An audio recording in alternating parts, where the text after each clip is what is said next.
este debate es parecido a uno que yo libré hace cerca de 7, 8 años o 10 años, cuando aduciendo un principio elemental y genérico en el sentido de decir que todo costo en servicios públicos se transfiere al usuario.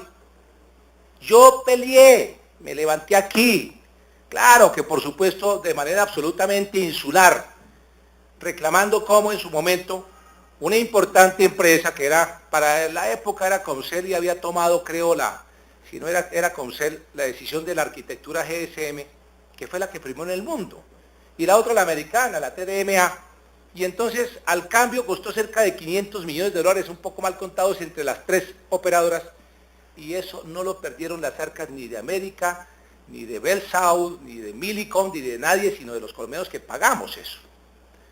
Pues ahora mismo nos puede estar ocurriendo lo propio, porque desde ya advierto, pónganse de acuerdo, señores operadores, no vaya a ser que en 10 años estemos hablando de la 10 y como ustedes son jóvenes van a estar todavía en las presidencias o a lo mejor uno de ustedes esté en la otra empresa y al revés, porque el sector es cerrado.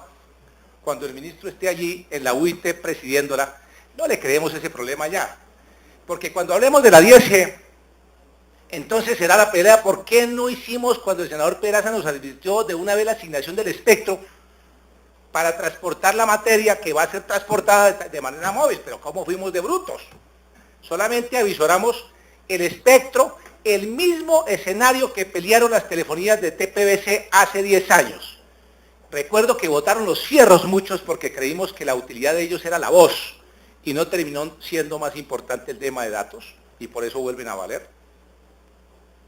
Por eso la ETV, por supuesto, perdió una oportunidad importantísima y además jugó, entró y se retiró y bueno, en fin. Pero por supuesto yo comprendo que el presidente de la ETV lo que hace es caso de una posición incluso de tipo ideológica y dejó que se rezagara en el mercado y que tuviéramos la oportunidad de que fuera un gran jugador. Hoy lo quiere ser. Yo lo que quiero pedirles es que, claro, ya nos han comprometido, yo hubiera querido que no nos hubieran comprometido en la pelea, les ruego que no nos metan en la pelea, pero como nos metieron en la pelea, pues toca ponernos los guantes. Entonces este tema seguramente que ocupará, para hablar de términos tecnológicos, un espectro importante en la plenaria del Senado. Ministro, ya que desde luego los operadores tienen esta dificultad que desde luego comprendemos y ustedes con un grado excepcional de diplomacia lo han librado hoy, a nosotros nos metieron como jugadores del mercado. Entonces vamos a tener que buscar apelar primero al cumplimiento de los principios. Segundo, si bien es cierto que en América Latina, Colombia es uno de los países o el país en donde mejores tarifas se manejan, pues aprovechemos para que sean mucho más bajas y demos un mensaje de contenido hacia los usuarios. Porque si nosotros hubiésemos podido estratificar por algún mecanismo, la telefonía móvil, pues seguramente que la participación de la torta en el mercado de ustedes no hubiese sido igual de exitosa o no hubiese sido en los mismos porcentajes.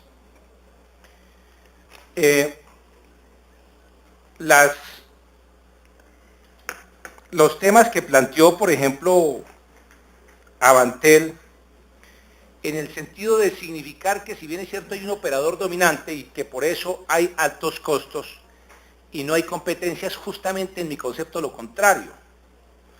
Pues si hay unas empresas que entraron a jugar hace varios años, ¿por qué si son pequeñas y quieren avanzar no bajan sus costos para ganar torta en el mercado? Eso me enseñaron a mí en aritmética, que además no era aritmética sino un tema contable, que no era un tema contable sino un tema de mercado. De tal forma que nosotros aspiramos a que al final del camino el Estado colombiano haga una asignación de espectro que le permita a la sociedad tener el acceso a unas mejores velocidades en primer lugar, como por supuesto así de suyo las tiene la 4G. Segundo, tener una mayor cobertura. Tercero, tener unos muy buenos precios. Cuarto, una calidad del servicio.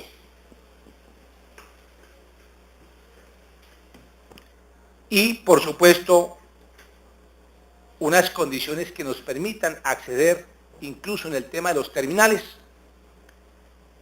de manera estable.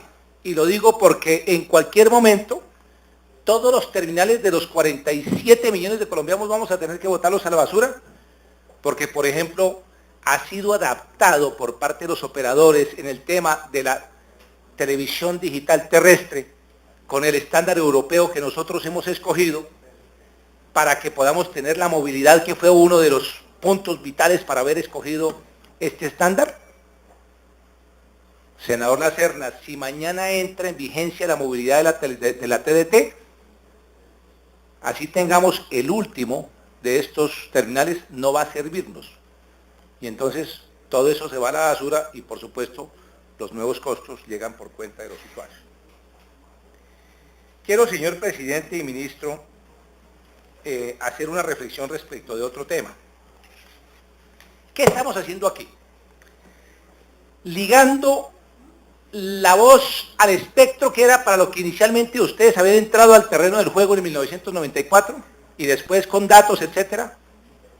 La voz al espectro, es decir, los porcentajes de ingreso y, por supuesto, de penetración en el mercado en voz determinan el uso del espectro. O el espectro debe usarse ahora en el nuevo contenido para lo que se usan los móviles o el smartphone, como un método integral o de convergencia donde está la red de internet, la banda ancha, la voz, los datos, las imágenes, etcétera. ¿Qué determina qué?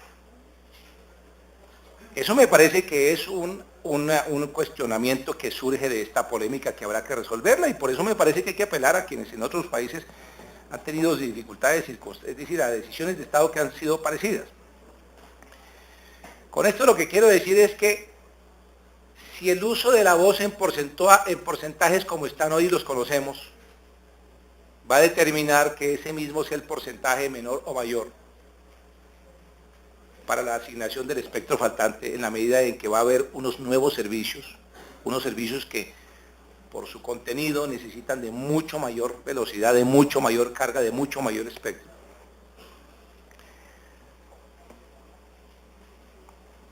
Oh Dios, esto es un tema de mercado.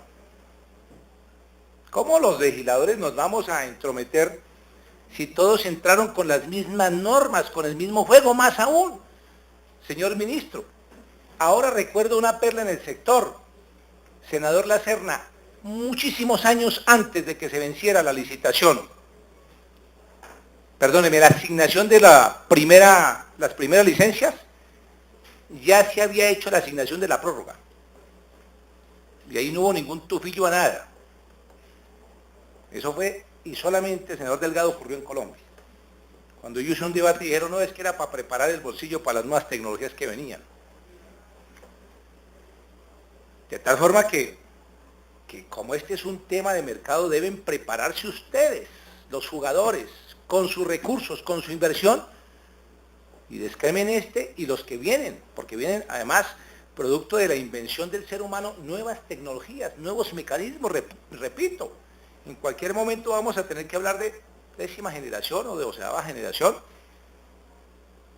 ¿Será que llegaremos el momento en que el teléfono se va adelante de lo que estamos pensando y entonces necesitamos una gran carga para que transmita rápidamente a gran velocidad lo que estamos pensando los dos aquí conservadoramente? O si es que el senador Robledo se metió en esto por defender al pueblo o a la ETV, o si la cosa... ¿sí? Ese es un tema interesante que hoy mismo no lo podemos saber porque el ser humano no se lo ha inventado. Creo que además es el momento de buscar que inclusive la Comisión de Regulación de Comunicaciones nos cuente qué ha hecho en este propósito, porque no lo sabemos, y qué piensa hacer y cuál es su opinión. ¿Por qué el doctor Revelón no se retira o no pide que le nombren un comisionado ad hoc? Probablemente él no se da cuenta que está obstruyendo una decisión de Estado. Pues claro que sí.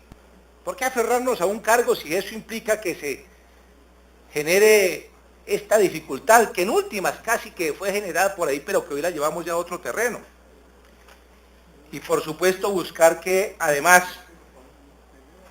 en el tema de la masificación pudiéramos entender qué pasa si quienes han penetrado en lugares a donde probablemente no es rentable, es decir, donde hay hueso y no carne, han sostenido un principio de cobertura casi que en cumplimiento de una labor social. ¿Y por qué todos no lo han hecho? Porque un solo jugador ha penetrado en muchos lugares del país. ¿Por qué los demás no lo han hecho? Si es que no necesitaron ni senadores ni congresistas para que les dijeran que entraran a Guaviare, o a Inírida, o a Guainía, o al lugar más apartado del país a donde no había penetración. Eso lo hicieron ustedes en uso de la libre competencia y del libre mercado. Luego sería absurdo que nosotros tuviéramos que tomar decisión, pero sí me parece que el debate ya se ha abierto para que el Congreso tome medidas al respecto. Creo que no puedo decir cosa distinta de agregar que los monopolios por sí no hay que censurarlos. Cuando uno, incluso desde posiciones distintas, cree que el monopolio es, oh diablos, un monstruo de 1000 cabezas peor que el orangután que aquí se iba a crear. No, lo que es malo es el abuso de la posición dominante, es decir, el abuso del monopolio. Pero eso también tenemos que revisarlo. Por eso termino diciendo, señor presidente, que es necesario que hoy se declare abierto el tema y que participemos buscando que al final haya ojalá un consenso de los operadores que le facilite el terreno al ministro, que entre otras cosas pondría esta dificultad en riesgo el cumplimiento de la ampliación de la cobertura a 8.8 millones y el cumplimiento de la plataforma básica de esa intención que política y técnicamente debe llegar al país, que es esa ampliación de cobertura y todos los programas que implican el proyecto, que hoy no sería únicamente un programa de gobierno, sino ya una política de Estado y que se llama Vive Digital. Ante todo tenemos que defender eso y por eso, ministro, vamos a acompañarlo y por supuesto a buscar que rápidamente haya una solución para que no se entrave por esa circunstancia la asignación de este espectro y podamos avanzar a que los colombianos tengan mayor cobertura, más servicios, mejores tarifas y por supuesto mejor calidad de servicios. Gracias, señor presidente y colombianas y colombianos.